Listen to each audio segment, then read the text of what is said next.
What do treatment control comparisons, such as difference in differences, show? One thing we have already pointed to, a treatment control substitution effect. It shows the individual consequences of being selected for the treatment rather than the control. Remember the Vietnam draft lottery. A treatment effect is informative about the value of a favorable draft number. If the control is contaminated, we want to count that because it is part of the opportunity cost of being treated. But the treatment effect of a targeted treatment is not the consequence of treating the entire market. This last point is a negative one. Perhaps it's the low point of the video, but we will add optimism before ending it. Difference estimators will always include a treatment control substitution effect, but with market frictions they can also include a bit of the scale effect.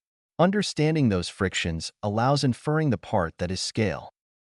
This is a non-exhaustive list of approaches to market frictions. One is to say that some of the controls are out of the market. The second is to put a porous barrier between two markets, so that their prices are linked, but imperfectly. A third is the Salop or Circle City model, where market spillovers diminish with distance. In all of these cases, a targeted treatments did and totter enough to recover the scale effect. The scale effect is outside the range spanned by did and tot.